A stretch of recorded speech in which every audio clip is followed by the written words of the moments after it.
Gracias. Ok, ya. Hola, César. Ok.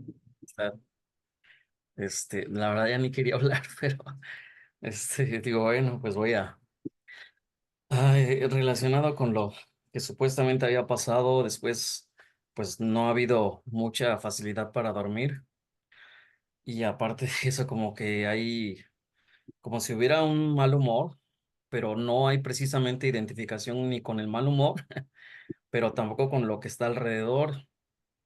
Y es un poco complicado de sobrellevarlo porque por las cosas cotidianas, porque la mente práctica también se fue.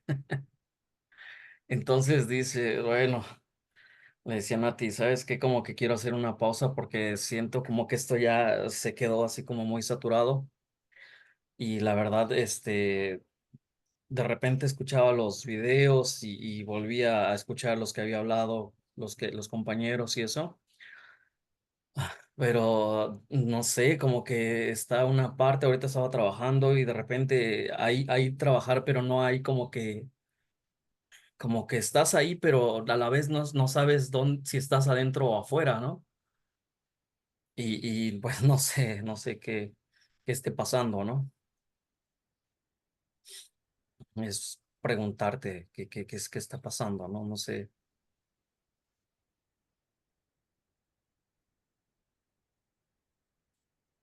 ¿A quién le está pasando? Sí, exacto. ¿A quién? Simplemente es decir, bueno, ya, o sea, ya no indagues, ya no busques, ¿no? Ya deja todo en paz. E incluso el escuchar, ya, o sea, ya, o sea, como que, Esos son pensamientos también. ok, eh,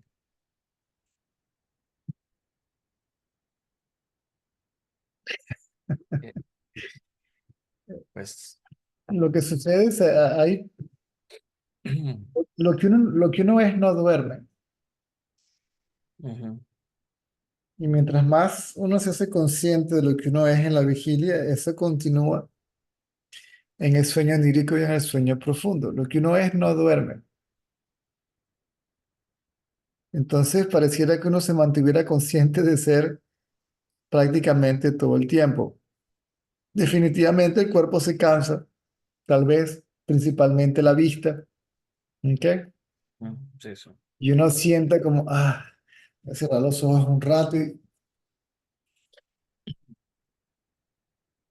pero no me puedo dormir. Sí. Pero me quiero dormir, ¿verdad? Pues a veces ya ni eso, pero, Y no puedo dormir y ujú, me quiero dormir, no puedo dormir y me molesto. ujú, Y generalmente la molestia es cuando uno quiere algo y no lo obtiene. ujú. No, de hecho ya no hay molestia, con eso, simplemente es decir, bueno, pues no se pudo, pues ya a la hora que se pueda, ¿no?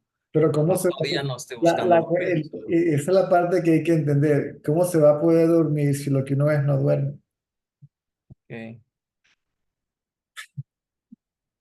sí, sí.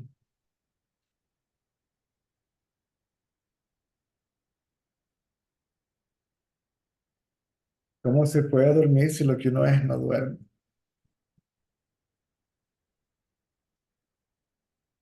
Y vino una parte en la que el pensamiento quería mantener esa parte que supuestamente ocurrió y sostenerlo, ¿no? Se forzaba para querer sostener algo. Y también, ¿no? Ok, ya bien. Sostener cuál parte que ocurrió. O sea, bueno, el supuesto atisbo, que la verdad ya tampoco quiero Oh, hablar de eso, ¿no? O sea, porque sería regresar, o sea, nada más que he visto cómo sí se quería anclar de esa parte, ¿no? Para poderse sostener desde luego y ahora llevar una vida. y claro, ahora quiere algo y quiere sostener algo que nunca tuvo. Exacto. Ujú. Porque el atisbo es uno como conciencia de uno como conciencia. El atisbo es de uno como conciencia, de uno como conciencia. Y a la vez el atisbo, bueno, pues es un arma de dos filos, ¿no? Porque también puede ser también muy engañoso. El atisbo se convierte en un problema cuando surjo de nuevo como mente y me identifico como el que tuvo el atisbo Mm, sí, de aquello que se reveló, ¿sí? No a quién se le reveló. exacto. Y sí, cuando empezaste a decir y ya no estaría quién para decirlo, dije, pues sí es cierto, qué estúpido, ¿cómo se puede decir entonces que lo tuviste o que estás ahí, ¿no? ¿Cómo puedo obtener, Ujú, tener, experimentar lo que soy? Lo que soy no lo puedo experimentar y puedo experimentar algo, ¿sí? ujú, Lo que soy no puede ser jamás ni nunca el objeto de la experiencia, mucho menos de la mente.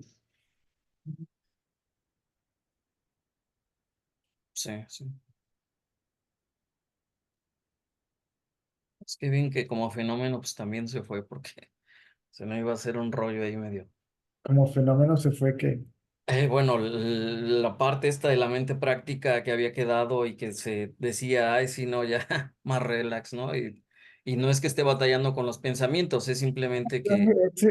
espérate, que la mente está jugando, lo que quiero que te des cuenta es que la mente está jugando juegos muy sutiles y está bien. Eso Ujú, quiere decir que está más translúcida, más transparente que, sí, pero ujú, sigue jugando un juego muy sutil, sí, sí, porque ahí tienes todos esos pensamientos y obviamente la creencia de ser eso. ok. No sé si te das cuenta. Sí, sí, claro, de hecho todo el día lo he estado viendo y sí.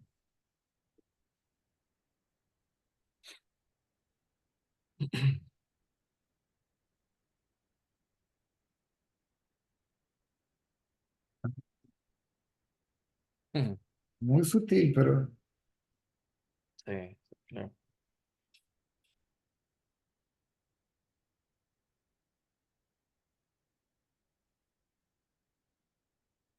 quiero más de lo que soy. Exacto. Lo quiero, ¿sí? Y lo quiero sostener como si no fuera ya algo que es permanente. Sí, se cuenta sus historias también, porque todo eso que has explicado me lo explica otra vez ella y... Caray. Entonces, date cuenta, la conciencia es permanente Ujú, y es libre de esfuerzo. sí, sí. Entonces, ¿quién va a hacer un esfuerzo? Sí, para mantenerla y para experimentarla permanentemente. Aquello que es impermanente no puede experimentar aquello que es permanente. Sí. Aquello que es libre de esfuerzo no puede ser sostenido por el esfuerzo.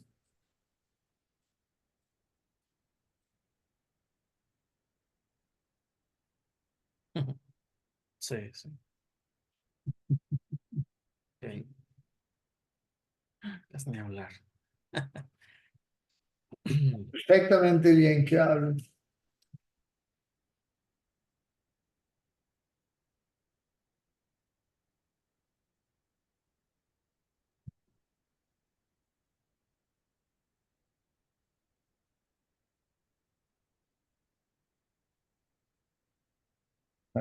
Si te das cuenta de eso, que ya ahora, listo, ahí muere, por lo menos por ahora, Sí,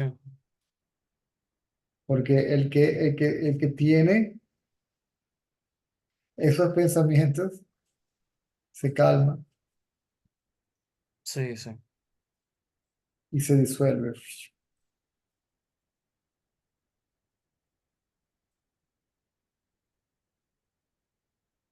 Son pensamientos que surgen entre la conciencia y la ilusión y la manifestación. Entre el cuerpo y la conciencia surge todo eso. Se sobrepone a la conciencia, no sé si te das cuenta, sí. Sí, Pongamos que esta es la conciencia, que está el mundo, entonces hace así, ¿no? ¿Sí? Cubre la conciencia, se sobrepone a la conciencia, ya se cree que la conciencia es eso, que eres eso que estás pensando. Pensamiento y pensador, sí, mente y pensamiento. Sí, sí. Yo soy lo que pienso.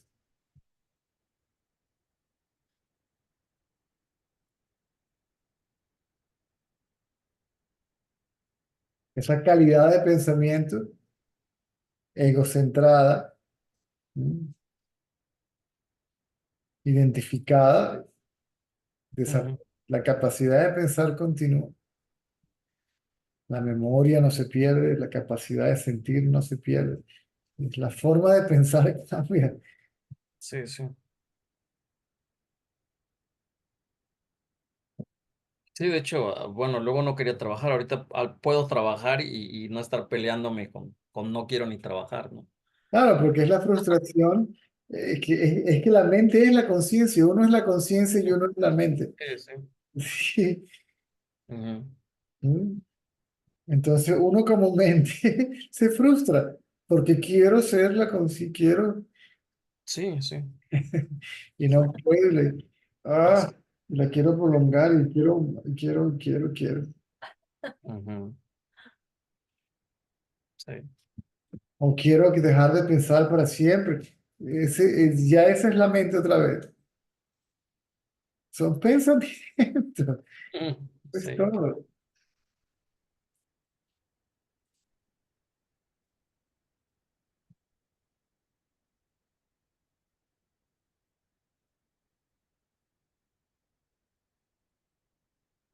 Ok. Ujú.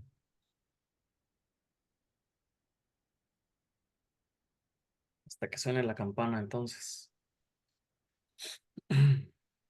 Hasta que no suene la campana. Hasta que no suene. Ok. Hasta que escuches el aplauso de una sola mano. Ujú. Bien.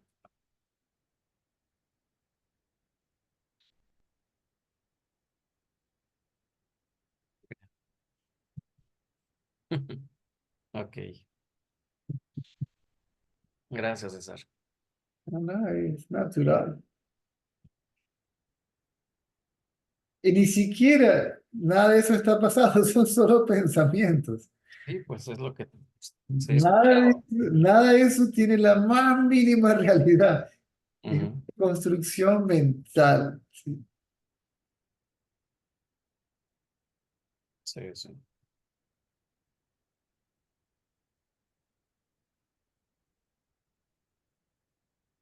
Ujú.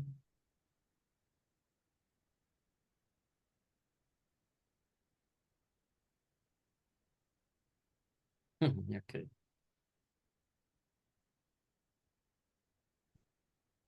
Bien, pues. Gracias. Puro coco. Puro rollo.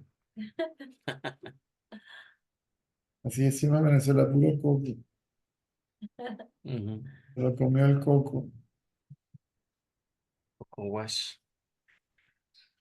Ok.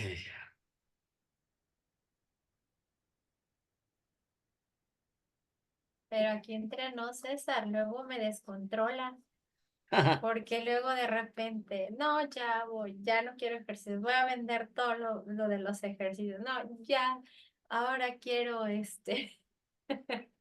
entrar todos los días al SAT, luego, no, ya no quiero, y digo, bueno, digo, ya, por eso lo mando contigo, pregúntale a César, Sí, sí, sí. díselo a él.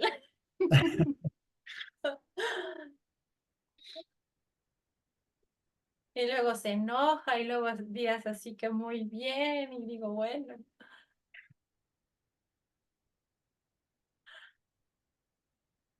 Como ping pong. Así es. Ujú.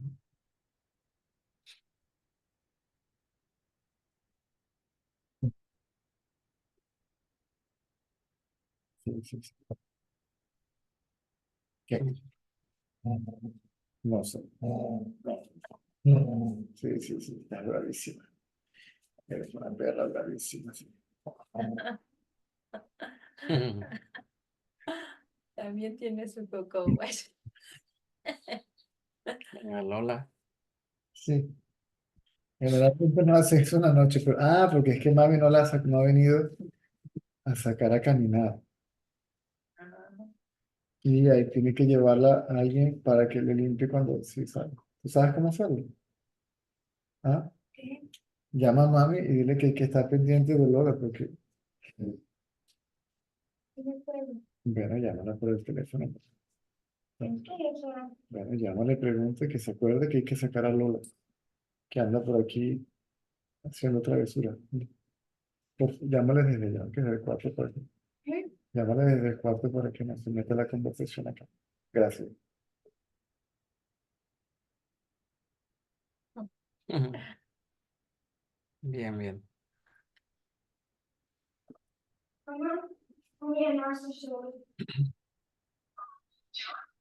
Ok, Gracias, César. a la orden. Ahí te lo mando. Ajá, ahora sí. Ahora, ok. ¿A poco Gracias. no? La mente, con que yo sepa que yo no soy ni la mente ni el cuerpo, así que esté consciente de ese hecho. Sí, sí, Está el cuerpo, están los pensamientos y estoy yo.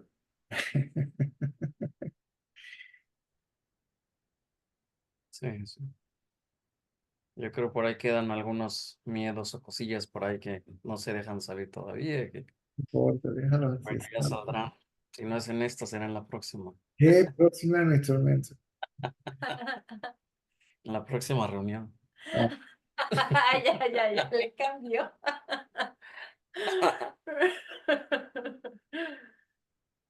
¿Ves el juego? ¿Ves el juego? si no la gana, la empata. Ajá. Sí, sí, ok.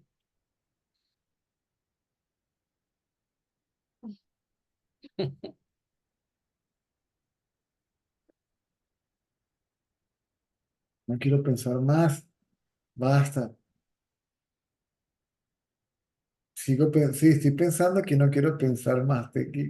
Es súper interesante cómo la identificación con y cómo la mente Sí, regresa. se regresa. El problema no es que piense, ¿sí? El problema es que creo que soy lo que pienso, o que soy el pensamiento, ¿sí? Que soy lo que pienso, o que soy el pensamiento, ¿sí? Que yo, sí, soy el pensamiento soy yo, el pensamiento yo. Sí, sí, sí.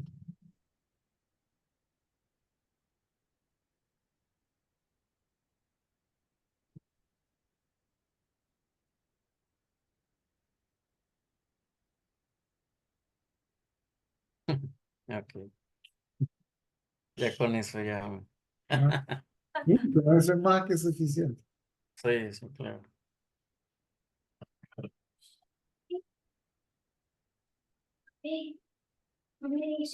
Ok, está bien, bro. Gracias. No, tráetelo para acá, por favor. Ok, me voy para Australia ahora, de México a Australia. Saludos.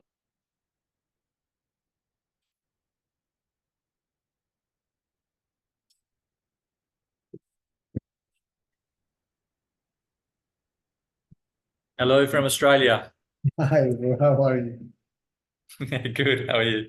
I'm good.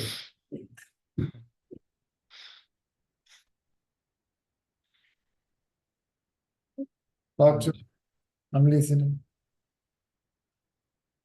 Hi, Caesar. Hi, how are you? I'm okay. Just super quick. So, how do I say? How do you remain in awareness when you're being attacked by different angles? Attack.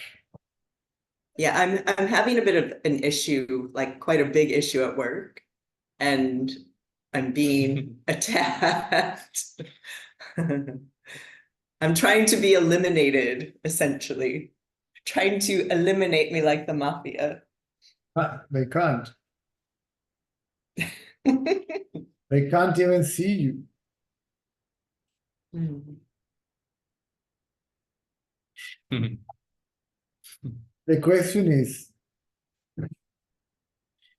who is going to remain in awareness? See, to remain, to abide in the self is to be aware of yourself, Mhm. to remain self-aware, no? To be aware of being awareness. As soon as you are aware of something, automatically you mentally split yourself, the totality of existence, into two. Subject, Right. object, as two separate entities. Let's say, for instance, just for the sake of communication, explanation, that consciousness is the subject. I don't like the word awareness because awareness is basically of being aware of something, right? Mm. Like politically aware or, I don't know, environmentally aware. He's aware of something. Then you are consciousness, the reality, and whatever you are conscious of, the illusion, right? Mm. You are means that if you are means they are not two, right? That's non-duality. So non-duality is not unity because they are not two that can be united, and they are not two, right? That were separated. There is an idea of two. It's only the idea of two as separate, right? So consciousness and whatever it is happening, so to speak, are one and the same. So in reality, there is nothing but yourself. When you remain self-aware means everything is yourself, not only as consciousness. So if someone, Obviously, fundamentally, essentially, you're aware of yourself as consciousness, as nameless, formless consciousness, right? Mhm. But then the otherness doesn't exist because you can't separate it from yourself, right? You can't separate anything from yourself. Therefore, everything is yourself, right? Again, then to abide in the self, which is consciousness, okay? Self, be careful with the word self because the word self is not self, is being, but being not as a verb, but as existing, as existing. Can you see that? Yes. To be aware, to be conscious, I must be, right? Mhm. The being conscious, right? But being is consciousness, right? That's the meaning of being consciousness. I am, right? Mhm. Right? But what I am is consciousness. So to abide in consciousness is to be aware of yourself as consciousness. It's not somebody that abides in consciousness. I believe I am somebody. This is why I am told, go back to the source, right? Like look within and all that. I believe that I am somebody that looks within, right? And abide in the self.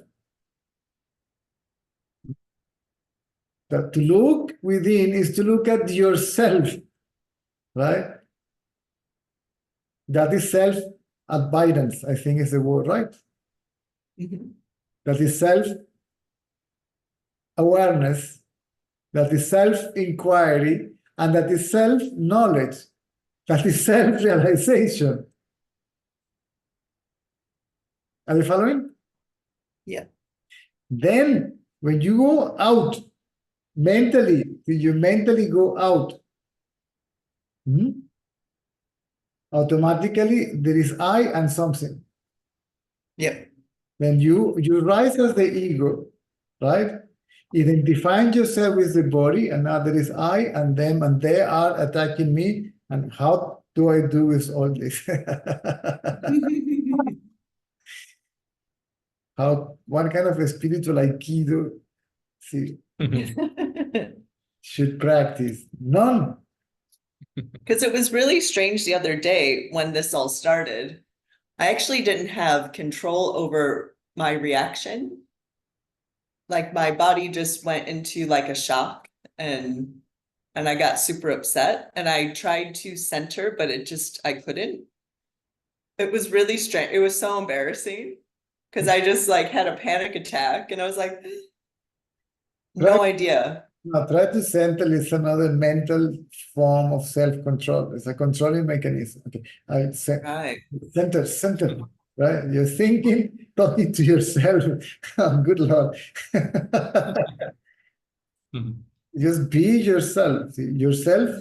Right. You as the ego feel attacked, and they are attacking your ego, and the one that is attacking the ego is also the ego, right? Because the ego see the ego. Only I as the ego can see something, right? Including my own thoughts, whether I see others or my own thoughts, right? See and seen as two separate entities. See and seen, right? Subject and object, that's the mind.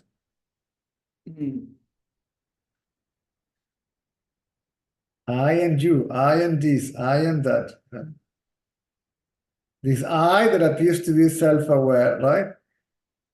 And is aware of something, attacking him or her, and center, center yourself.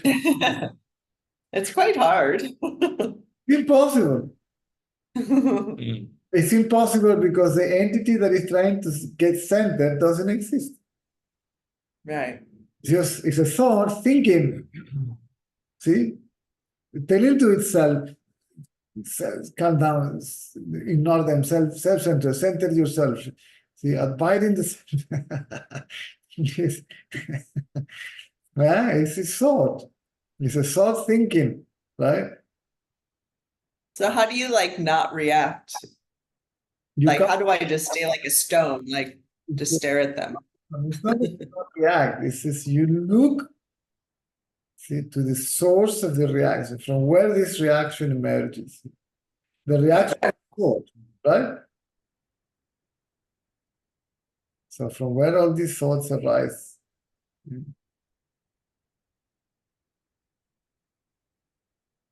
Try to look at yourself, whatever, you know that you are. Everybody knows I am.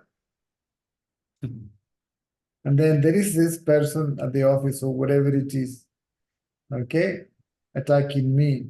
And you see, me whom? Because, and then you ignore, as long as attention goes to I, is removed from him or her, right? When attention goes to I disappears, right? Because I without him cannot exist. Yeah. So the attention goes to I, there is no longer him, right? And then there is no longer I. Now, if you will have to say something or do something, right? It will not be conditioned by the ego, right? It won't be personal.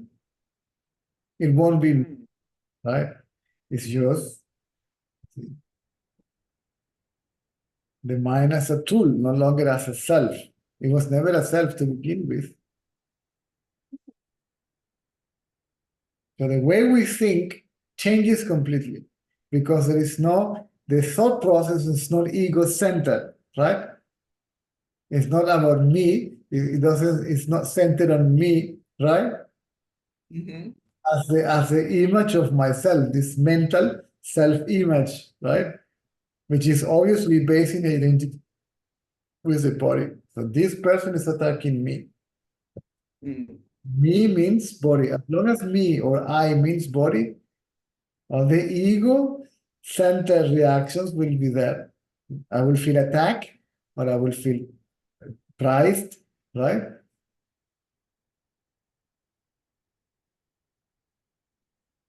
I don't know, when they talk about you, you will find that. Let him talk, he doesn't even know. Not even I can see myself. Not even I know who am I. How can anybody? I am, I know that I am. What I am, I don't know. Mm. I can even see myself. How can anybody? I cannot say anything about myself. How can it, what are they talking about? You, this is what yes, sir.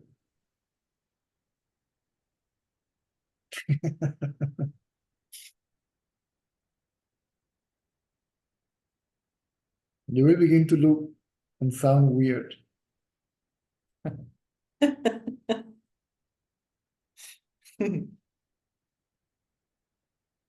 Be the fruitcake of the company. Well, they already think I am. They're like, they're like, oh, you're so this or that because I'm different than them. But I think it's fine, you know. People say whatever they want. You can't help it. You can't control them. No, no. You can't control yourself. If you want to control yourself, this self is not real. This self is not I. So what am I trying to control? Yeah. We're trying to control thought by the means of thought. And this is a vicious circle. This is a nightmare. And then the mouth opens, blah, blah, blah, blah, blah. Yeah. If you can't remove yourself from them, put some music in your head and you see he's singing and you put some music inside him. You will enjoy it. That's a great idea. Make a back, You don't listen.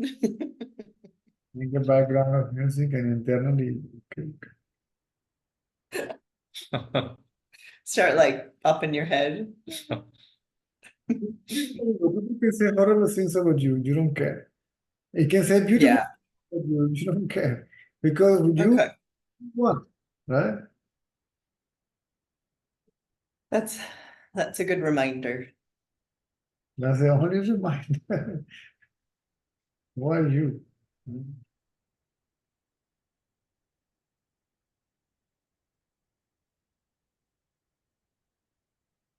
Ah, when I'm attacked, how can I protect myself? What self? That's true. Can I control myself?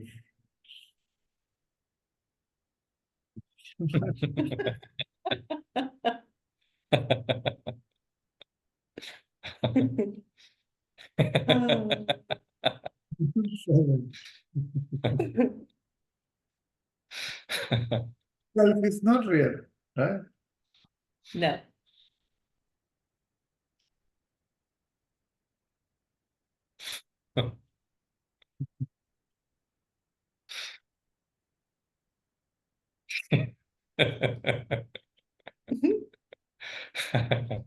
But, Was that the naughties? Were you doing the naughties? create a shield to protect yourself. What self?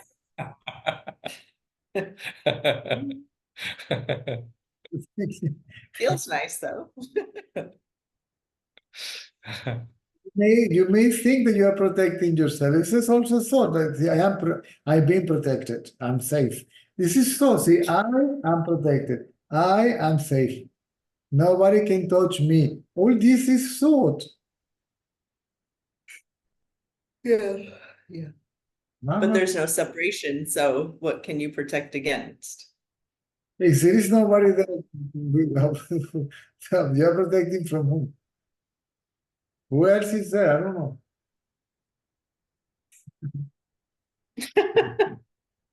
Yeah. Yeah.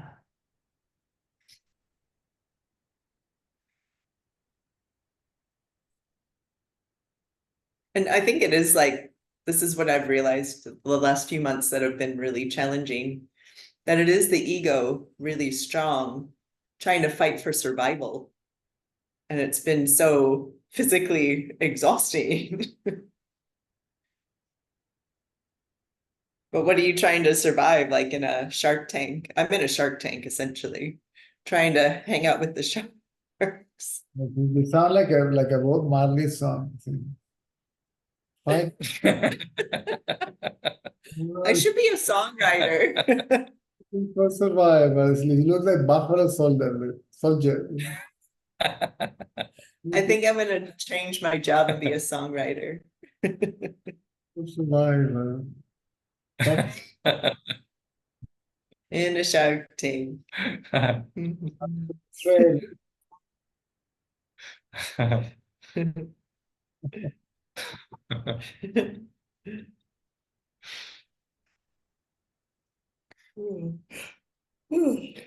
Excuse me.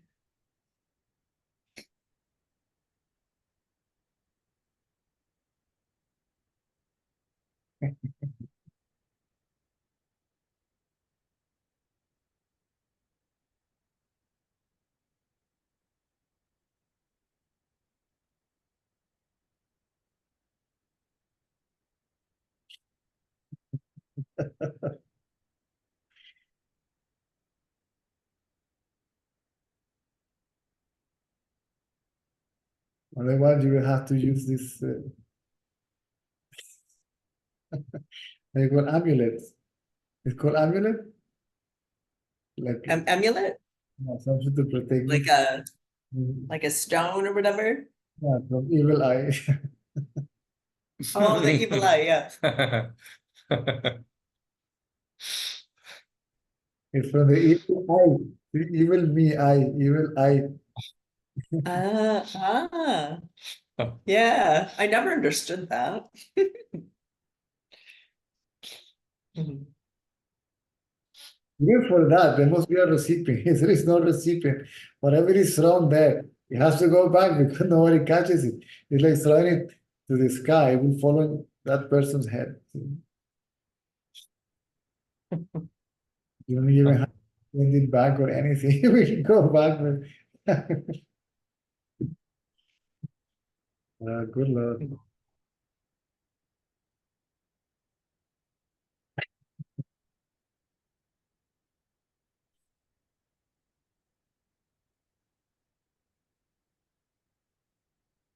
So just when you're in the Lola. That's mommy, Lola.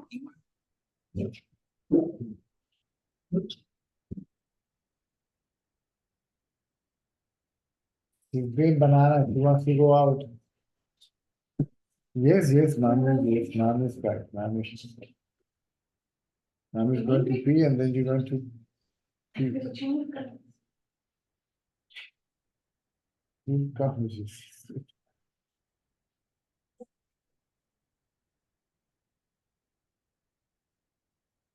It's like a human. I haven't seen anything more closer to a person than this box. I don't know why, but it's super precious. Okay. Super hairy person.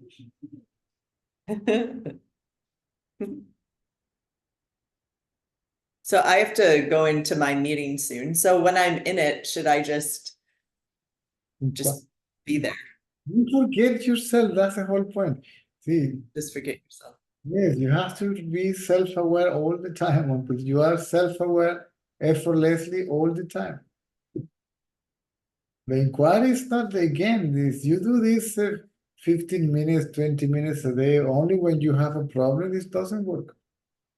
You go to Laya. Laya means quiet mind. See?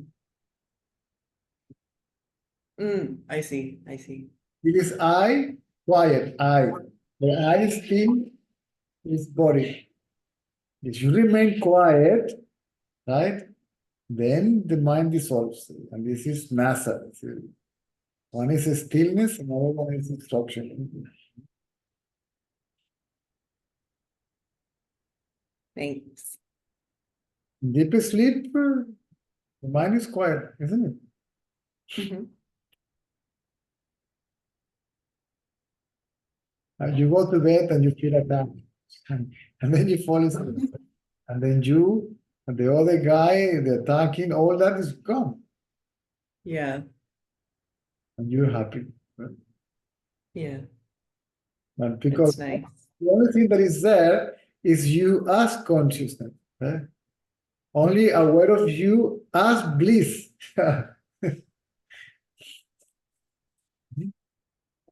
You are blissful, self-aware existence, right? Because the only thing that you know in deep sleep is bliss, right?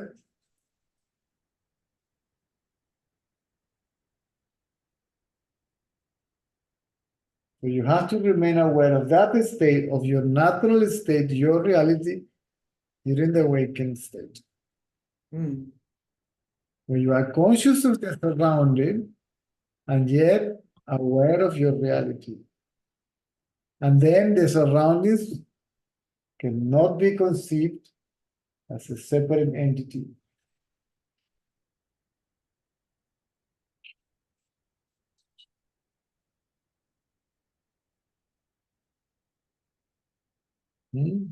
Of course, you will think you won't lose your memory, the capacity to feel, and so on, but the quality of your thoughts will be completely different. It will not be self-centered. Your actions will not be self-centered neither. Mm.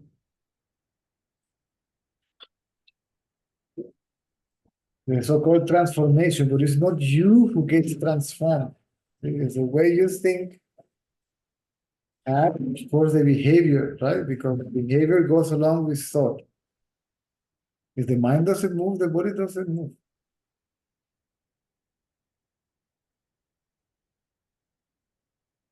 Like in deep sleep, no? The mind is not moving, the body is not moving. Unless you are dreaming, then your eyes maybe, Mm. or something. Your mind is still good.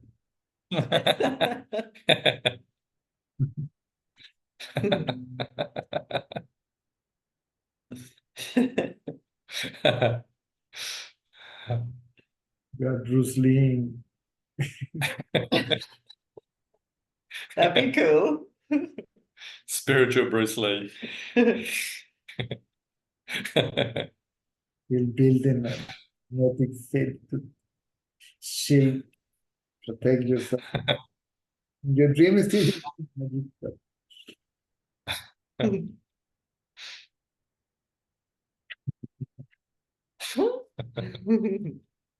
that's it. This is when the glimpse of non-duality takes place, right? There are no thoughts, and then the thought I also is gone. And there is full awareness of the surrounding and this deep silence, which is I. And then I and that and all this is also I. Can separate, I can't separate it. I can unite it, right? Because they are not that you can separate one from the other, or they can unite. So non-duality is beyond unity and separation.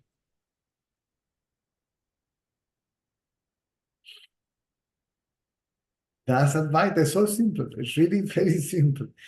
So I have to see how this self, this mental self, appears between the silence and the manifestation, between the formless consciousness and the form, right? Between the reality and the illusion, something. Actually, when this arises, creates a separation, the sense of separation between the two. Yeah? It arises in between and creates a space. It's a mental space. It's imaginary. It's all imagination. Mm.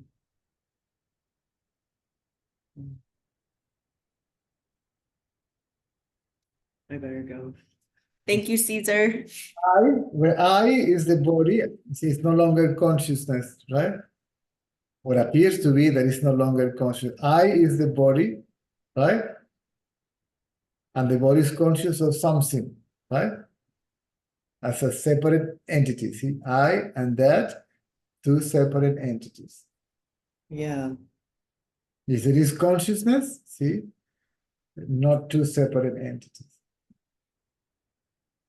The seer seen as two separate entities, mind as one and the same, consciousness. The attention goes out, see, I lose track of myself. When the ego is gone completely, even if you think, you speak, and you act, right? You don't lose self-awareness, and you don't lose the knowledge of non-duality.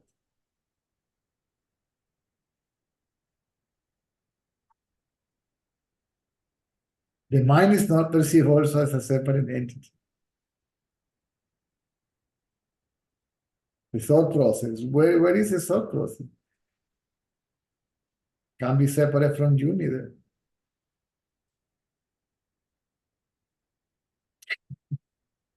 Mhm.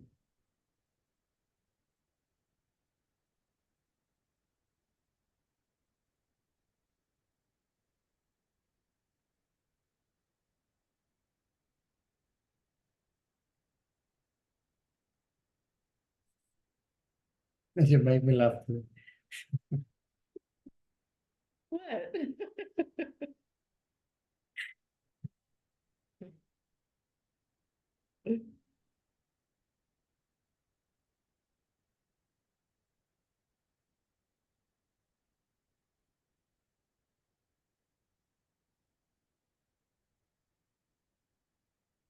And again, the environment is your best friend, right? That brings me to the surface. Hey, whatever, whatever. Yep, yep, yep.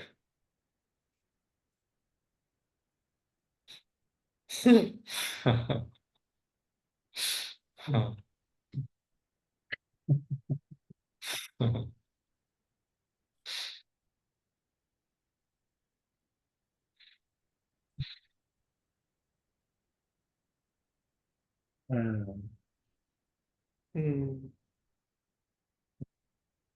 Good Lord. It's funny, you will laugh at yourself, right? I did. What self?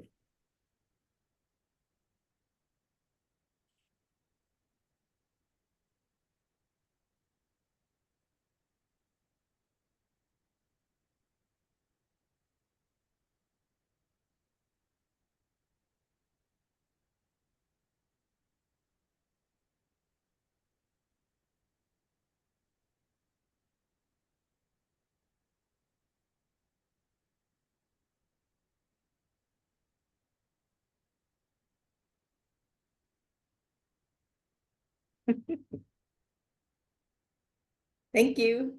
You're I'm right. gonna go into I'm gonna go into that really good. Because there's nothing. There's nothing.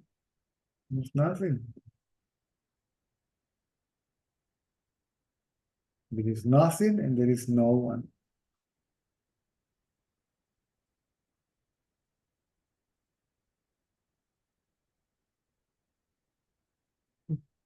Thanks, Caesar. No one. I'm gonna journey. I'll leave you with Terry. Okay. See ya. Okay.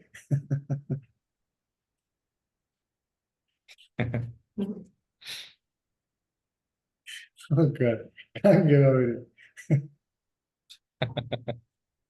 Okay. So tell me.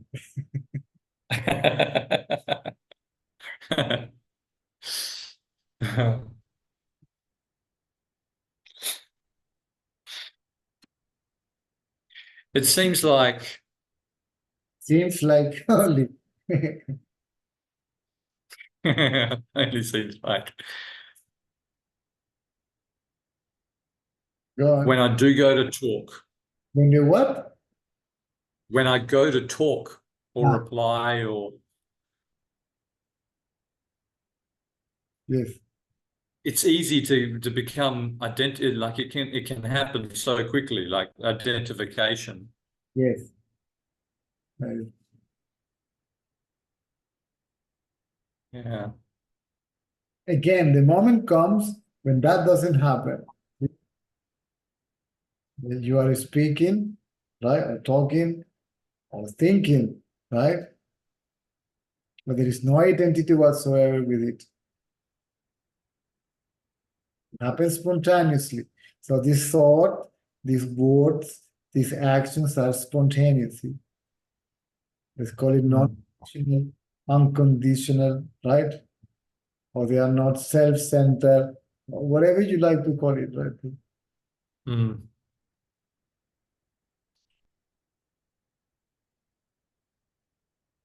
You expect nothing out of it, you just say what you do, what you do. Yeah. Yeah. Leave no imprint, right? They leave no imprint. Neither thought, nor words, nor actions. They leave no imprint, right? Mm. And that doesn't mean that you will not remember, but you are not thinking about it all the time. Sure. It's not like an energetic charge. There is no psychological, they have no psychological momentum, right? Right. It's your- Okay. Because everything is physical. It's thought. It's subtle, but it still is it's an object, right? Sure. It is there. Memory is there. Physical is there.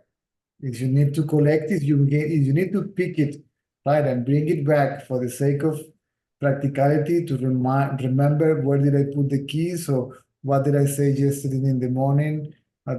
They will come to you. So it's physically there, Right. but you are not thinking. Yeah. For example, the case of the question that you are asking and the question that Sean is asking is based on memory, right? Mm. Why you raise the question? Because the thought doesn't leave you alone, because it has a psychological momentum, because me is attached to it, right?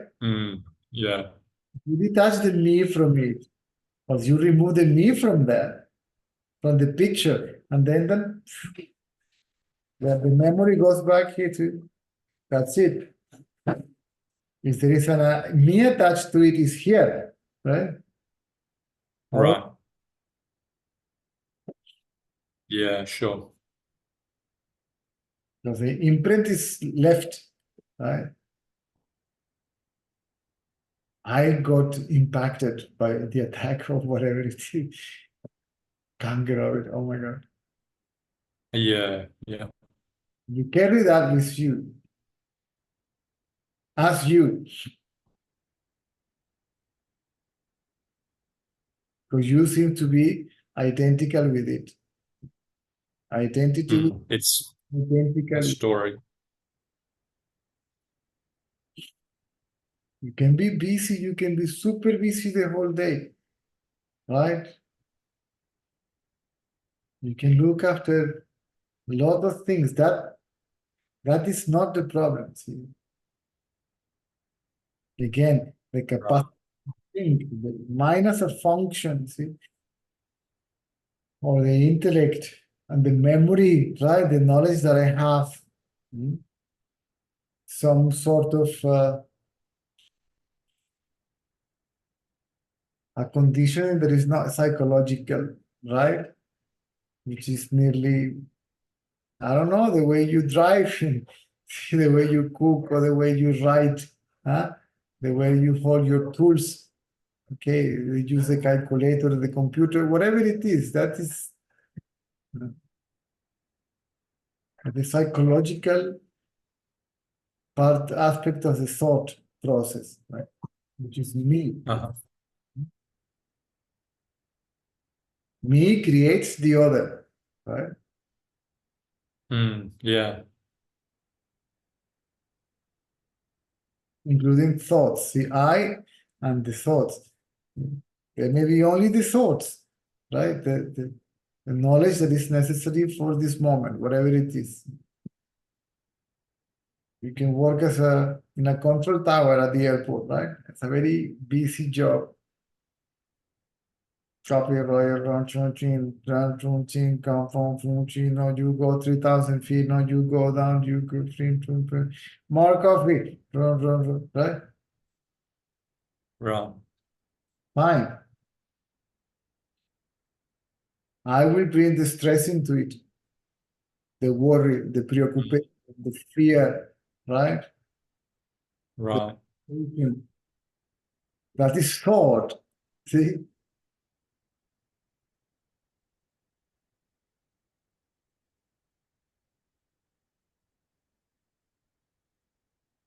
So try to, all these ideas of being not thinking all the time, that's a control and repressing. When you go to sleep, all what you try to control is going to bombard you during night, right? So what you didn't think during the day, you will do it during the night.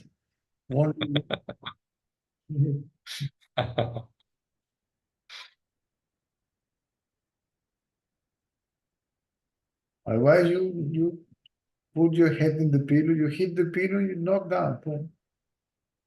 Is it illegal? You will be knocked down and you will be aware of being knocked down and aware of yourself.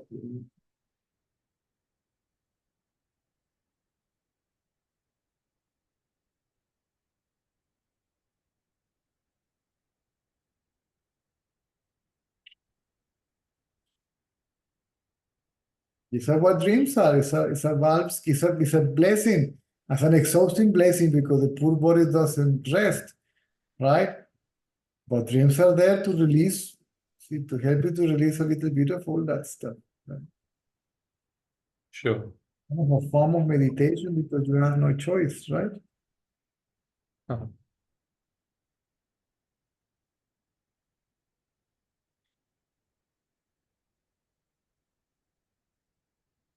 Even if you have a nightmare, you are not trying to control the nightmare.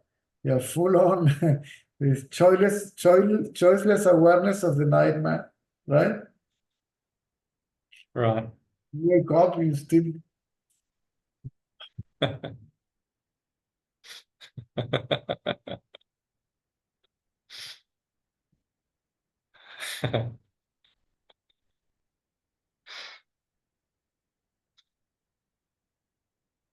you don't wake up. See, it's just you move from one dream to another dream.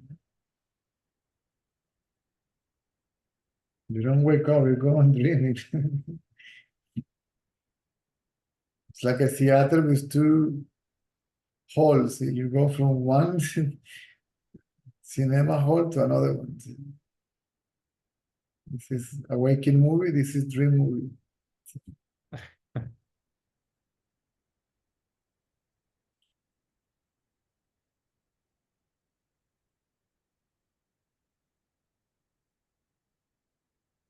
What was the question? I started off saying when I speak, Yeah, then you begin identification. because the sound comes through the mouth, see? And the thought, see, reflects itself in the brain. And then the identity with the body takes place. Mm. Then it's me thinking, it's me thinking and me talking. Talking, yeah. Me doing. When me or I means body. Right.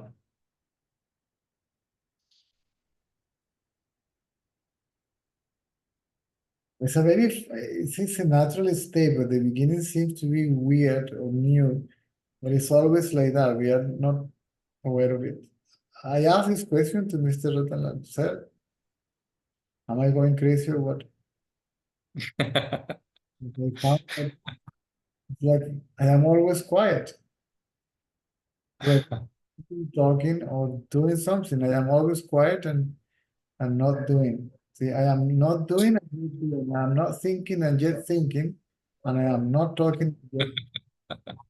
And he says, correct, correct. If you are serious enough, meaning by that is the attention is really back on yourself. What is that? You cannot in yourself as a self, see, as the self actually is, right? Always is like that. And you can see there Right. are many things happening, right? Thoughts, words, actions, this body, another body's words or thoughts or actions. See, you can even hear those thoughts. Mm.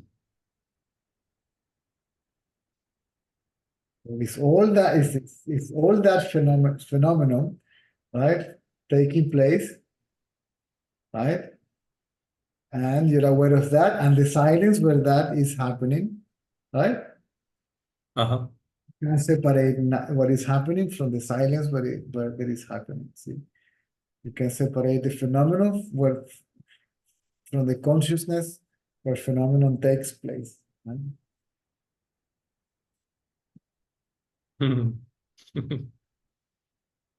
It's a way of speech because if there is no separation, there is no phenomenon, there is nothing taking place. Yeah, sure. For the sake of communication. In reality, there is Right. rises, that it is sustained, that it is witnessed, and it gets dissolved.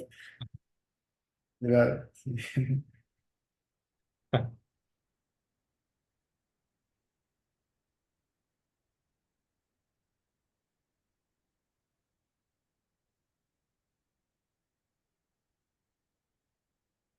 It's like a madness.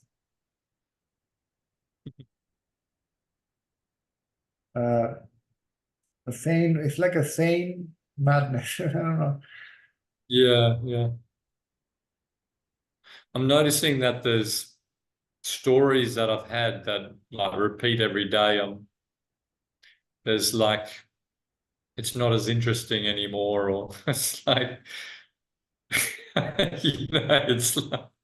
it's like a tormenting stories like don't really feel like thinking about it. All that fades away. The interest in all that fades away. And the interest in those who are interested also in that also fades away. This is why we may end alone. And not socializing much, right? Yeah. And it's part of the play. It's natural also not to get involved into that. This is what's the point? If you find yourself because you have no choice, right? You go to the subway, metro, or a bus, or whatever, elevator, office, supermarket, and you find yourself caught in that. Well, what to do, right?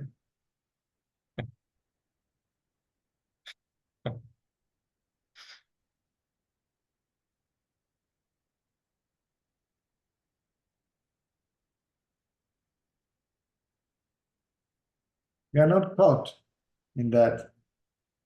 You may be aware of everything, okay?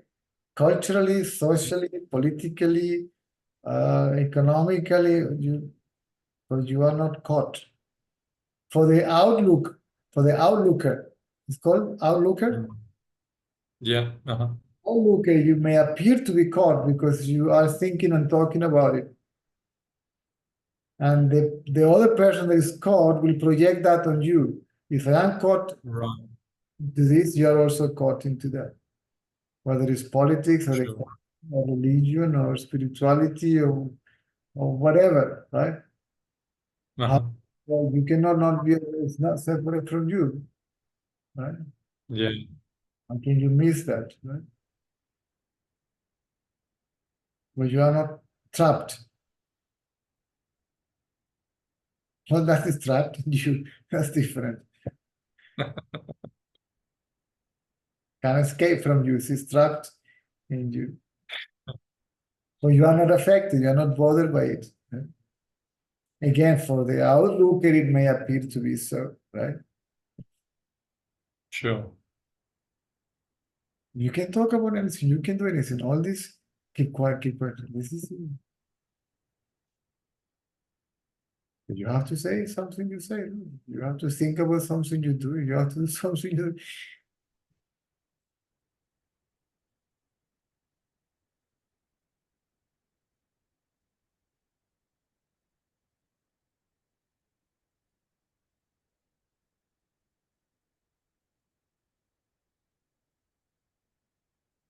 Something that surprised me, I heard Mr. Radala making a comment once. I said, what? Because he was in the world of politics, right? The government and stuff. Right. And then I remember there was a time when the 9/11s, even prior to 9/11s, right? Uh-huh. We never forget 9/11s because that's the day one of our fellow students died, Camilo. Oh, right. And he passed a comment to me. He said to me, this George Bush's son, right? He said, so foolish. Everybody knows that terrorists are in Pakistan. And then he goes and attack Afghanistan, right? The father was a little bit more clever than this fellow, right? I said, what? What was that all about?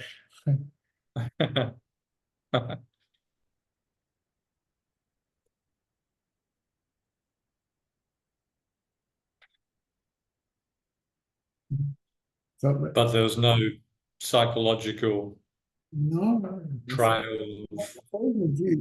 He says, as long as the world affairs is like that, certain measurements, unfortunately, needs to be taking place. So you see, it's unavoidable. Otherwise,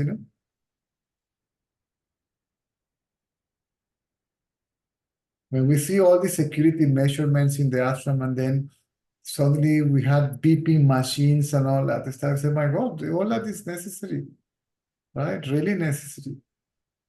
And we didn't know that, but there was a terrorist attack, a bomb attack in Bombay, and it was supposed to be related to the ashram and all that stuff. So all this measurement came, see, to avoid, right? Then you couldn't bring Right. you could bring your books inside and read, waiting for that. So some people would bring newspaper and read and wait, right? Or your keys or your mobile, you couldn't bring anything, hardly yourself. Hmm. So all that is really necessary. What to do? See?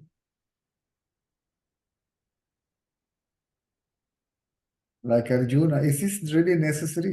Krishna says it's no choice, bro. So do it, right?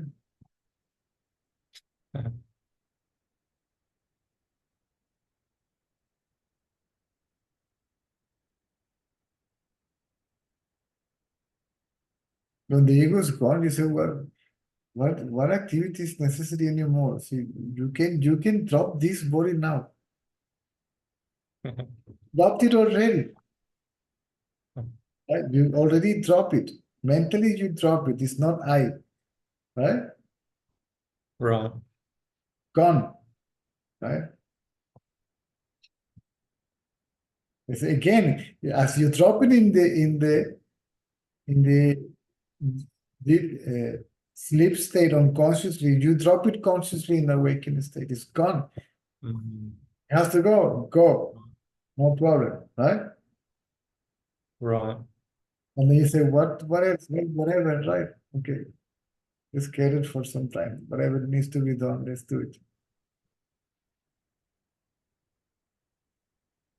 That's the meaning of all those scriptures. Rama, you are a man of action. Now hold yourself together and do what you have to do. Janak, you're a king.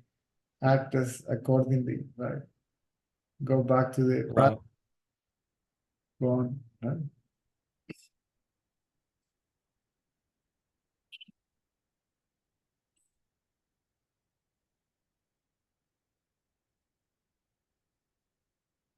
You keep quiet to know that you are silent. See? then you don't need to keep quiet. If you are quiet, it's okay. You can't be quiet because circumstances is you know what I'm saying? Yeah, sure. Something's always there and you're always that. Then everything else can go on as it's meant to be. Who cares anymore, right? I was watching a video of this devotee of Ramana. It was a family of Westerners and they had a daughter, was very famous devotee, Kitty. Right. Kitty, Don't know.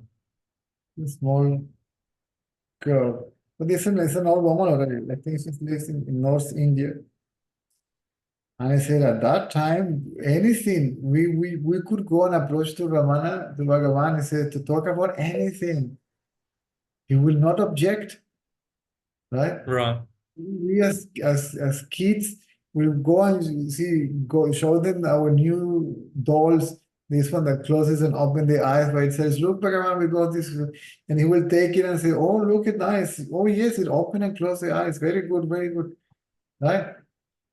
He said, "Now you go to the ashram and you don't say anything because shh, shh." You say, "Oh my God, what did we do wrong?" Say, anything you can go to Bhagavan and talk, and he will talk to you back if it knew or whatever. He will, people will go and talk about social reform. He will engage.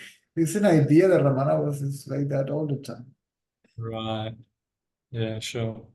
So all this silence. It's just a mental posture. It's fake. What silence? Right. The mind cannot be quiet.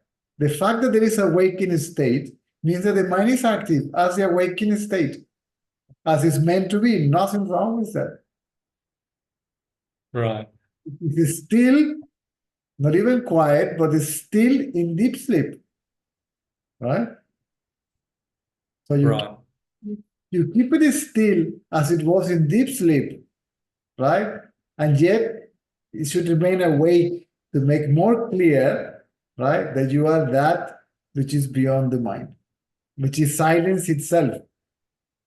Then silence is your reality. How can you be silent and try to be silent and hold on the silence and all that stuff? It's ridiculous. Yeah, sure. So if you are thinking or not thinking, you don't even know if you are thinking or not thinking, right? Because when nothing is separate from you, who is the knower of something happening or not happening, thinking or not thinking, doing or not doing, being or not being, all that loses completely its meaning. Yeah, sure. So thinking is not thinking is not better than thinking. See, and then you try to be in samadhi and all that stuff. If it happen, it doesn't. Who cares anymore, right?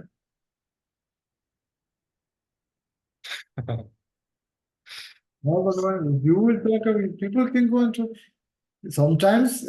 Okay, they say sometimes the hall was so quiet that you can hear a pin dropping right on the floor. But Uh-huh. the hall was noisy. He was quiet. So there was all these postures and force people to.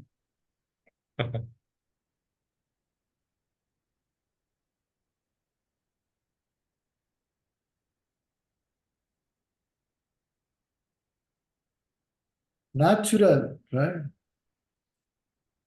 So what is natural to happen naturally. So everything is happening naturally, spontaneously, right? And silence is effortless. So there is spontaneity and effortlessness. Right? Gotcha.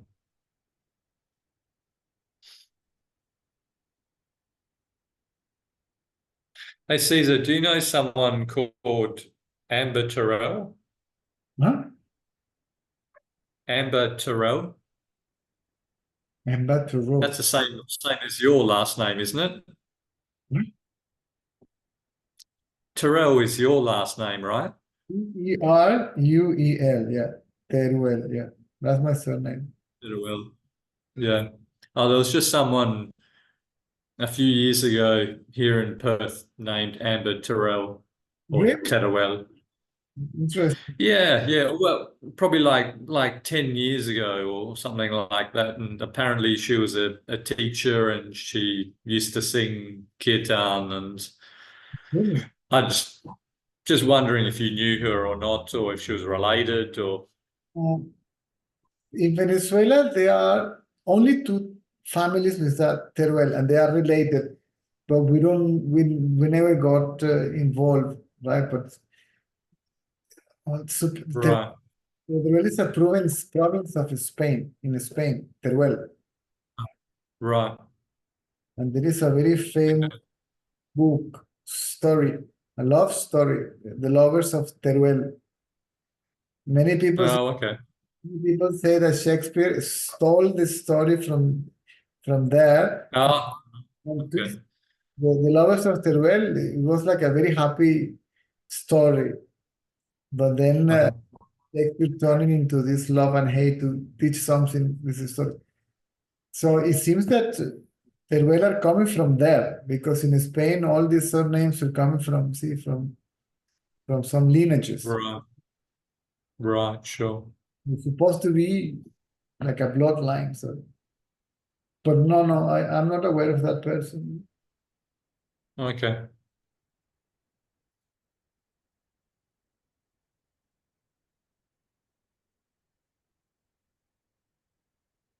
Teruel, Spanish, and my other surname, Machado, Portuguese. Because my Is what, sorry? Portuguese. Portuguese. Yeah, my Oh, okay. mother was half Aborigine and half Portuguese. Aborigine. Half Venezuelan Yeah, and half Portuguese. Right, from a tribu called Guajiro from Maracaibo, border with Colombia. right, okay. So my grandmother was funny because she was white skin, but it has Mhm. the Asian Aborigine Facial features. and the flat hair and the feet Right, of the Aborigines. She was a strong, chubby woman and tough and has a lot of the Aborigine in her. right, sure.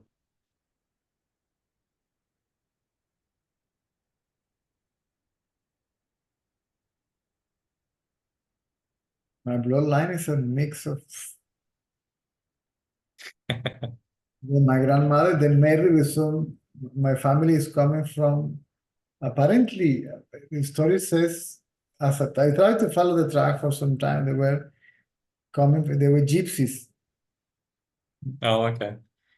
French. So they already were coming from Spain, going down France, blah, blah, blah. And the last two generations, as we could follow the track, was Dominican Republic, then Puerto Rico, and then Venezuela. And then my great grandfather and my grandfather and his brother arrived in Maracaibo. And then my Right, okay. my grandmother, who was already. So apparently this is coming from.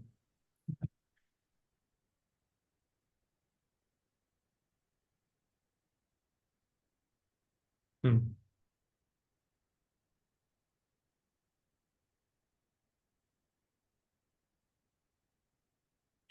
Who cares anymore? Hmm. Thanks, Cesar. You're welcome. Nice.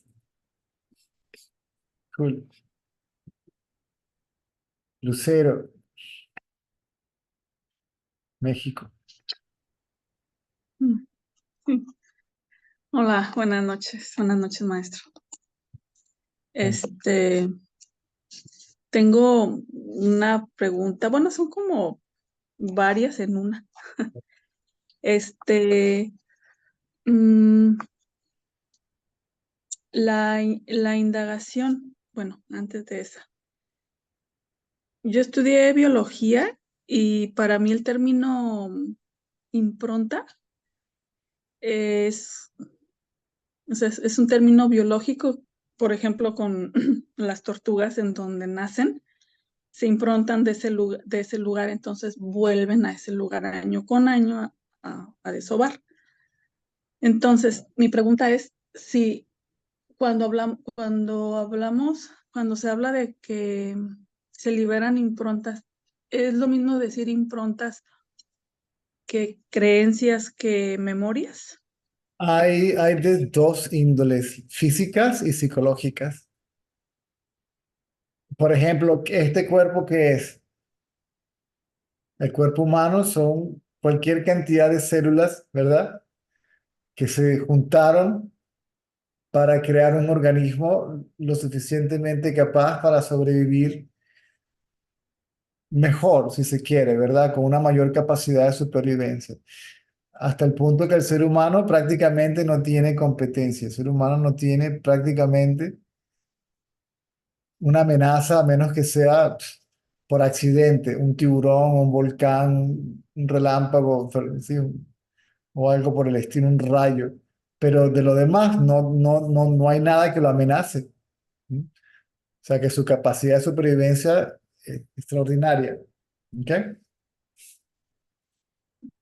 Cuando lo primero que se gesta, cuando el bebé se gesta, es el corazón físico, ¿verdad? Y de ahí crece el resto del organismo. ¿Mm? Y todo eso está condicionado a funcionar de una manera. Todas esas células tienen un patrón de conducta, ¿verdad? O sea que hay una impronta allí que hace que cada célula funcione de una forma, el corazón, los pulmones, etcétera, etcétera, etcétera, el cerebro, sistema nervioso. Su modus vivendi, ¿verdad? La forma como se desempeña en el medio ambiente, ¿ok? De una forma natural también. Son patrones de conducta, ¿sí? Son improntas, ¿m? Que puede que ya estuvieran allí en estado latente y potencial, ahora se manifiestan como un ser humano, ¿ok? El entorno también genera impronta en el ser humano, los aborígenes, ¿verdad? Están impregnados del funcionamiento del entorno, ¿verdad? Y el humano también regresa a ciertos sitios, por eso hay una especie de añoranza por la naturaleza en el ser humano, ¿verdad? Porque cuando mira para allá hay algo que lo jala para allá, sí, una forma natural de vivir. ¿Mm? Ok. Luego están las improntas psicológicas, que es básicamente ideas de lo que es bueno y lo que es malo, las ideas del bien y el mal. Y de ahí le tienes que sumar las ideas de que el placer es bueno y el dolor es malo. Y ahí entra la moral y todo lo demás que varía de lugar en lugar también. Lo que aquí es aceptable, ya no, si lo que es aquí moralmente adecuado, allá es inmoralmente adecuado, lo que allá es moralmente adecuado, aquí es inmoralmente, la cultura, etcétera, etcétera, etcétera. ¿Mm? O sea, todo eso es completamente relativo. Están las improntas psicológicas que son basadas en identificación con el cuerpo. ¿Mm? Ok. Gracias, maestro. Pero Y basadas y el en el sentido, uy, ¿cómo ponerlo? Creando una idea mental de mí mismo, porque todas las especies tienen ego. ¿Mm? O sea, la conciencia en el perro es la misma conciencia en el ser humano. ¿Mm?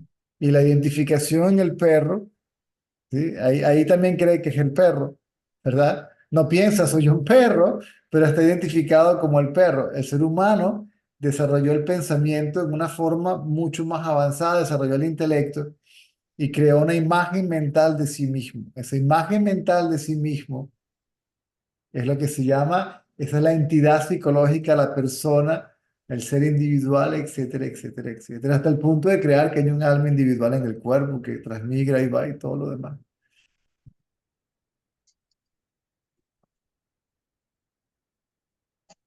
Las imprentas psicológicas, los traumas. ¿Mm? Tú puedes ver en el reino animal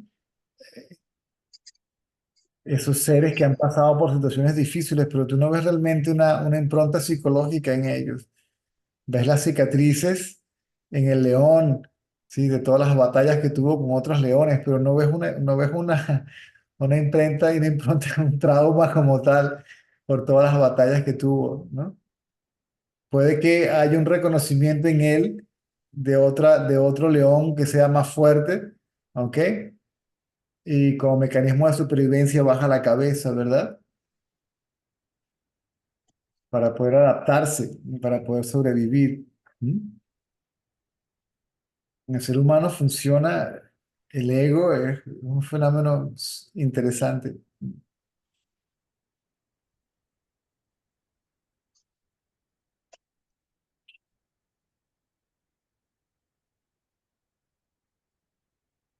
Yo me ofendo porque la imagen de mí mismo es atacada.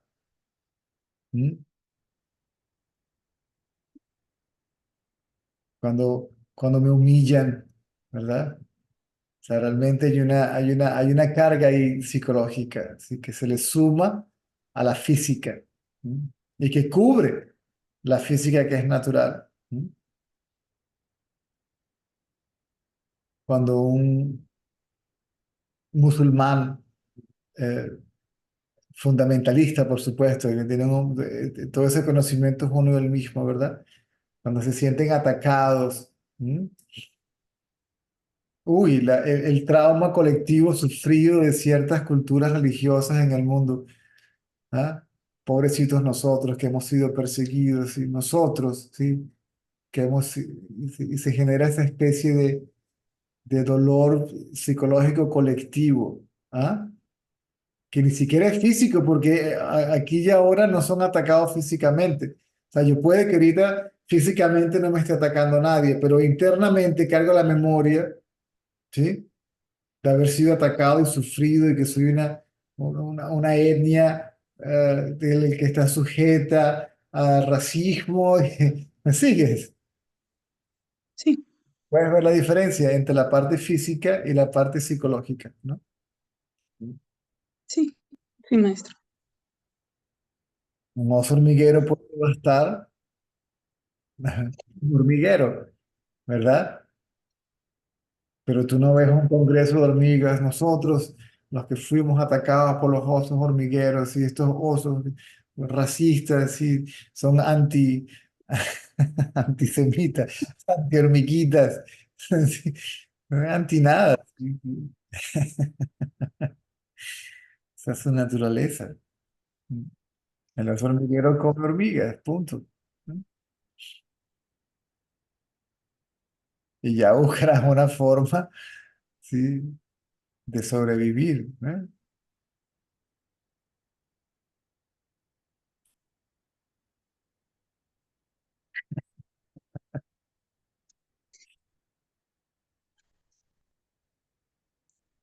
Sí, maestro. Todos los, Oiga, todos los conflictos básicamente del ser humano hoy en día son conflictos de ideas, básicamente por ideologías, ideas de orden político, religioso, económico, hasta espiritual, ¿ah? Cultural, étnico.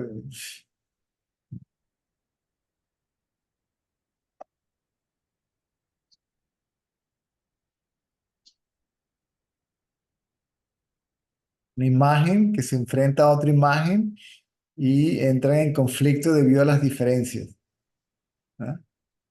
Y una trata de imponerse ante la otra porque cree que la mía es la correcta.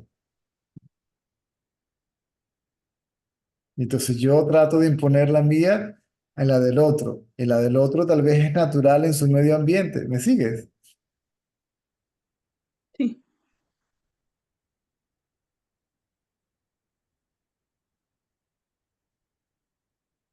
Como cuando llegaron los cristianos colonos, ¿verdad? A Sudamérica, ¿no?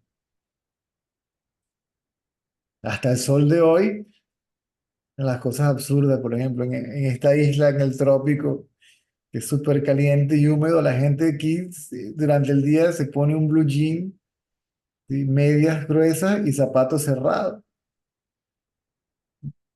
utilizan paltó y corbata, un traje, ¿ok? Que se supone que se utilizarían en Europa por el frío y esta solapita que es aquí para ponérsela, pero se establece, es absolutamente innecesario, no tiene nada que ver ni siquiera con la practicidad, sí. Contradice la practicalidad del medio ambiente, pero aquí pues nos vestimos así, y esa es la norma. Aquí no se te ocurra ir a una oficina pública en shorts porque no te dejan entrar, como si fuera una iglesia, tienes que ponerte un pantalón largo. Pero vas a sacar la cédula o vas a una oficina pública, un registro mercantil, tienes que ir con un pantalón largo en una isla que hace tanto calor, donde lo que provoca es andar en bermudas y en sandalias, si no es que con menos ropa, pero entonces llega otro y te dice que no es correcto. ¿Ah? Cuando realmente lo correcto sería cargar menos ropa o por lo menos lino o algo más suave. ¿Ah?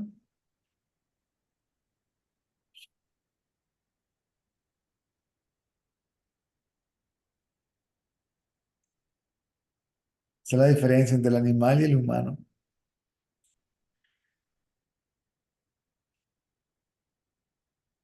El ego en el animal y el ego en el humano. Es el mismo ego. Por eso el ego, en el reino animal, el ego mantiene un equilibrio natural. ¿Mm? Que las ballenas se coman a las sardinas, que los tiburones se coman a los otros, que estos se coman a los otros, y estos se coman a los otros, y estos se coman a las plantas. ¿Ok? Y plantas que desarrollan espinas, porque ok, no me comas, no me puedes acabar porque si no se rompe el ecosistema. Entonces hay un mecanismo de defensa para que la jirafa no, etcétera, etcétera, ¿verdad?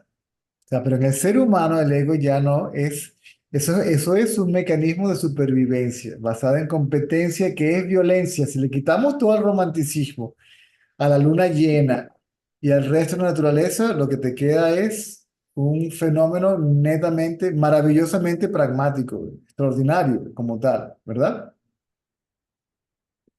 El humano, el mecanismo de supervivencia se convirtió en mecanismo de autodestrucción y del entorno, ¿sí?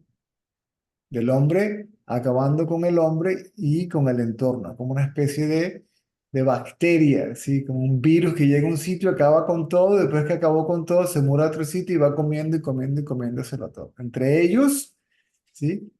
Y el entorno. Y por eso es que pareciera que esa inteligencia suprema, ¿ok?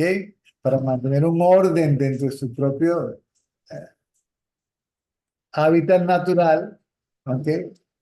Produjo el principio de la disolución del ego o disuelve X cantidad de ego y eso produce un pacto en el colectivo, etcétera, etcétera, etcétera.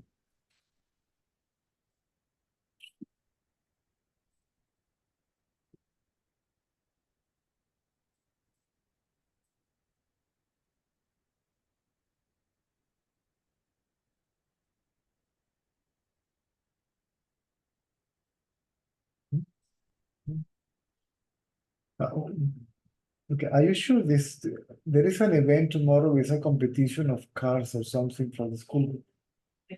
The whole thing is at 8 o'clock, yeah. But it's 15. That's from 7:45 at the entrance. Ah, We know to enter from 7:45 until 8:30.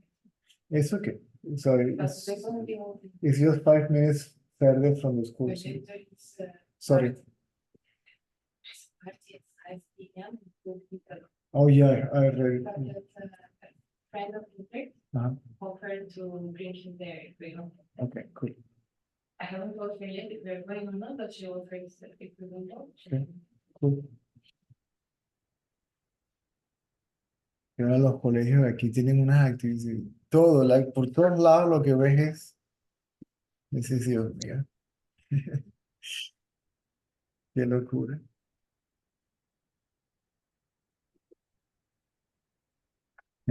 Ego, sistema, ecosistema. ¿Sí? El ego, sistema es basado en un sistema de creencias. El otro es meramente biológico, natural, químico, físico. Esto es una computadora electroquímica perfecta.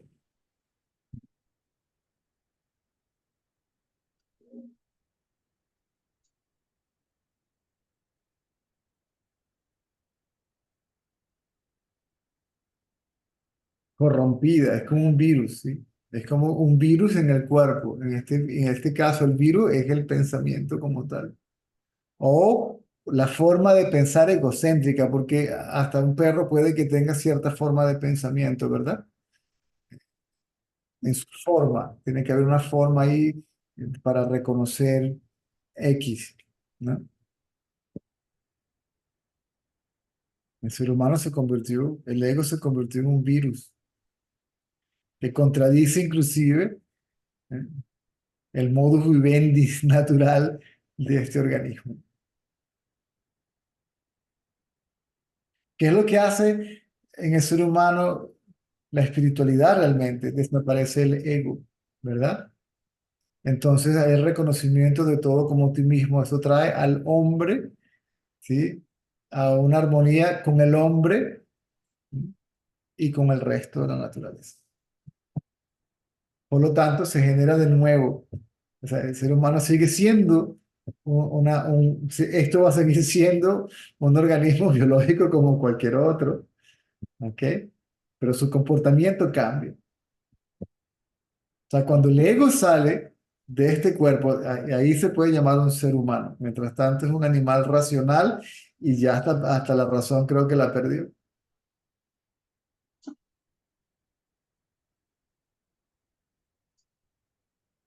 Porque si venimos del mono, ¿ok? Cuando mucho caminamos erectos, somos una especie de mono elegante, sí, con palto y corbata. Ya tenemos el cuerpo humano, pero todavía tenemos la mente del mono. ¿Me sigues? El Sí, comportamiento tribal, todo de una u otra forma hacemos lo mismo, ¿ok? Las sí, herramientas puede que sean más sofisticadas, las armas, ¿sí?, son más sofisticadas, pero ese es el mismo comportamiento territorial. ah, hay monos que no son caníbales porque sean carnívoros, sino para producir un impacto en los invasores. Así, de aquí para acá, mira lo que pasa, ¿sí? Ñam, ñam, ñam, te vamos a comer. Es una especie de acto de terrorismo, ¿ok? Es una forma de control a través del miedo, así que el otro te respete, no se vaya, no entres. ¿Me sigues? O sea, no hay ninguna diferencia. Ahora, raro es que en el ser humano se despierte esa capacidad de observación, ¿ok? Completamente imparcial, de manera que me permite darme cuenta de todo eso, lo que eso implica y que esa misma observación produzca un cambio en el comportamiento de esa especie.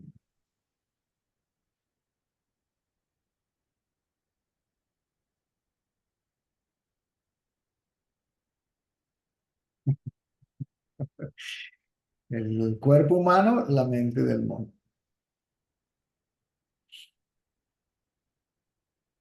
Sí, es que desciende del mono,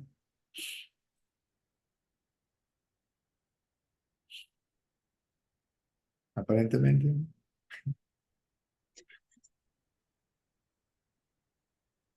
Caminamos en dos pies, podemos usar el pulgar.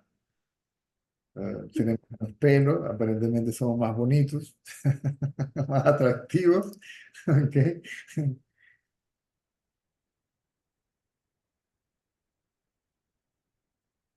Pero a veces, si no físicamente, mentalmente todavía,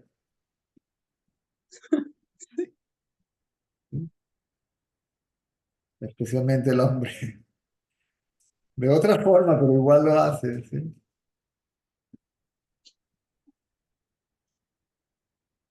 Especialmente en su relación con lo femenino.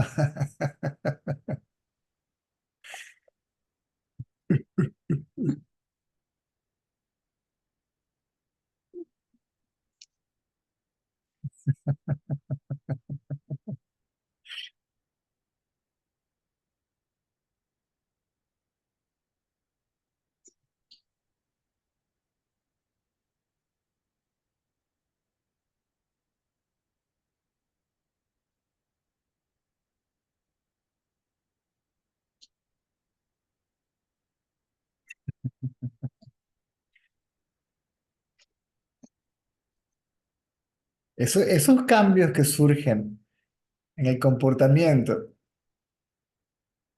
es una mutación, ¿sí? Son saltos cuánticos, ¿m? Fenómenos físicos que se suceden debido a la no identificación con ellos al ser observado. La ciencia dice que la materia cambia, el comportamiento de la materia cambia debido a la presencia del observador. Yo digo que no. El observador, identificado con el observador, perpetúa el movimiento. ¿Me sigues? Lo perpetúa. ¿Mm? Por la identificación, lo sostiene. Cuando no hay identificación, entonces hay un cambio impredecible en el comportamiento de la materia, pero a la vez armonioso. ¿Mm?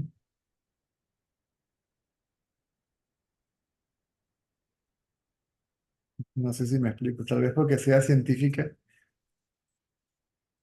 o tu mente esté Sí, condicionada, lo que surge de aquí sale así, pero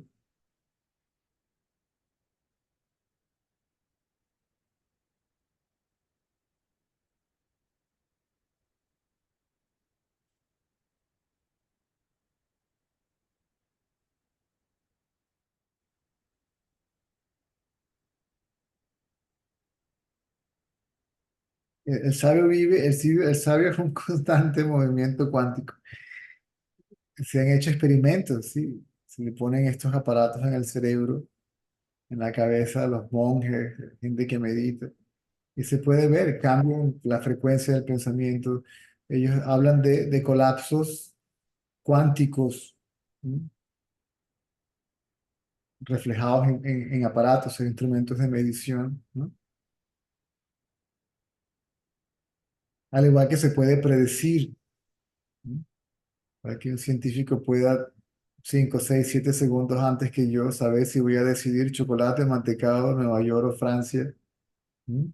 La playa o la montaña, porque la predisposición está allí, ¿no? Y la puedo medir antes de que llegue al cerebro, ¿no? O cuando llega antes de que se tome la decisión como tal, ¿no?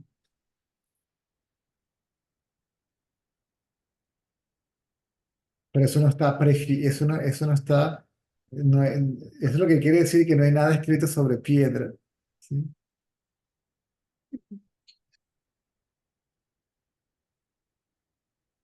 Por eso se habla también de infinita cantidad de posibilidades, ¿no?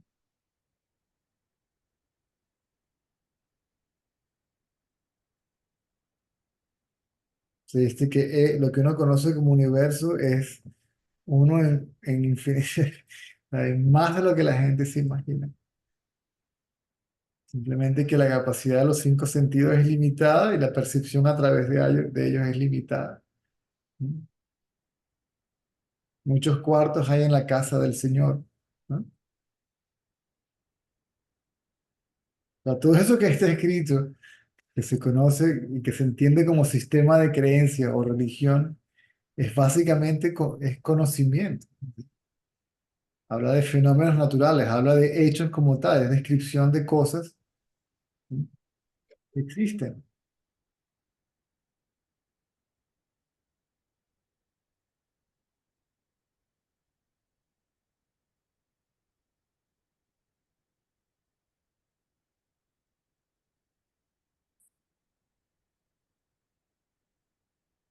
Es como una ciencia, ¿sí? Donde hay una teoría, ¿verdad? Donde se asume que tiene que haber una fuente única de donde todo surgió, ¿sí?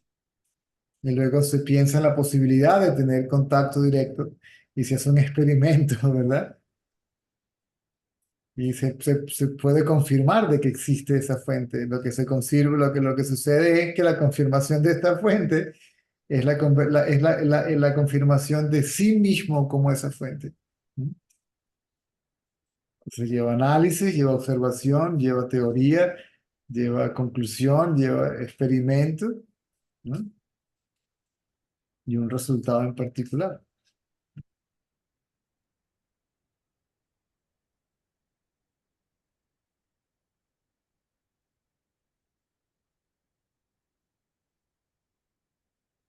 Algún campo en particular de la ciencia. por tu parte. Ah, más bien de campo, las aves, aves de montaña. ¿Quién le dice a las aves, verdad, del movimiento migratorio? ¿Y dónde está la brújula? ¿Sí? Para ir al sur o al norte. ¿Y dónde? Así. ¿Verdad? Igual que las ballenas. Ujú. Ese es el sabio, dice, tiene que haber tiene que haber un principio inteligente, ¿sí? Que hace que todo suceda. Es decir, que no hay nada que suceda separado o por sí mismo, o sea, ajeno, independiente a ese principio inteligente. ¿Ok?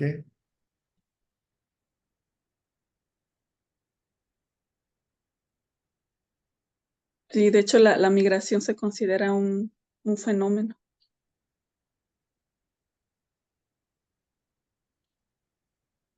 ¿Dónde está el calendario en la ballena? ¿Verdad? El GPS. ¿Ah? Fíjate lo que sucede, lo que hace el hombre cuando interfiere. ¿Ok? Esos problemas que existieron, no sé si existen todavía en África, con las grandes migraciones de ciertos animales, animales, sí, elefantes se confunden y generan Mm.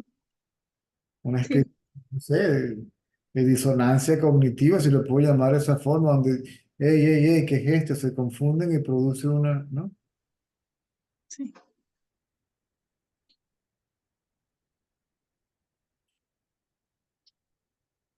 El desarrollo de la tecnología que puede que afecte el supuesto campo electromagnético, donde todo eso, ¿verdad? Eso es un programa, esto es una computadora, el universo es una es un mega cerebro.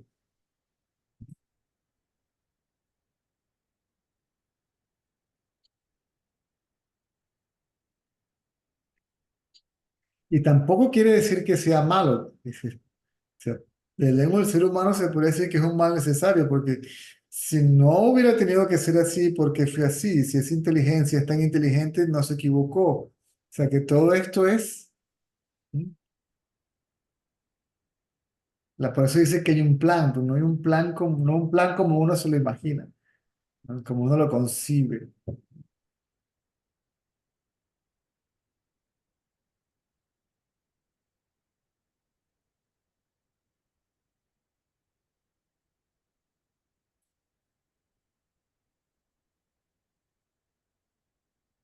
ser humano es la criatura favorita de Dios, por supuesto. Si Dios, que es yo soy, se revela a sí mismo en un ser humano, por eso se dice que es favorita, pero no es porque sea mejor, me explico, porque Dios, que es yo soy, se revela en forma humana. Raras veces en otras especies, pero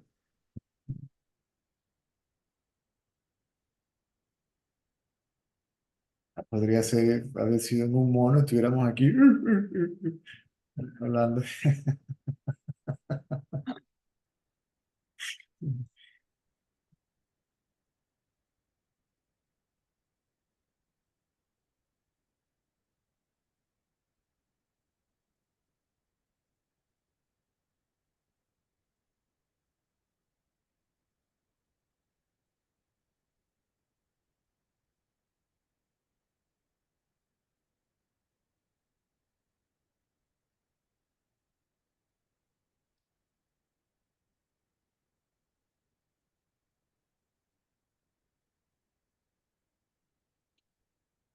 ¿Qué más? Muchas gracias, maestro. Muy bien.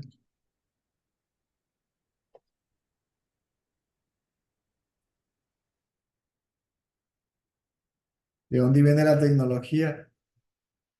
Como tú dices, la impronta, ¿no? Del medio ambiente. El avión del ave, el submarino del pez, etcétera, etcétera, etcétera.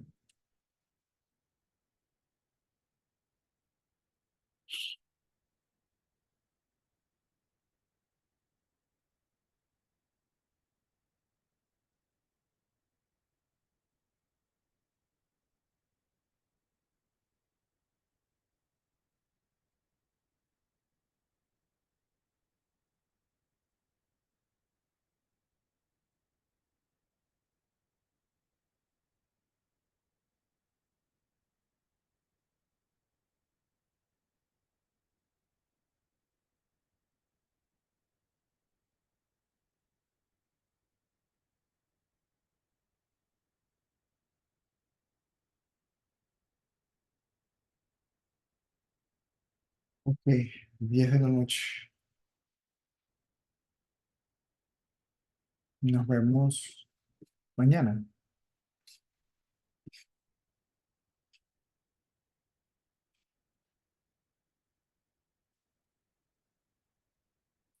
Oh.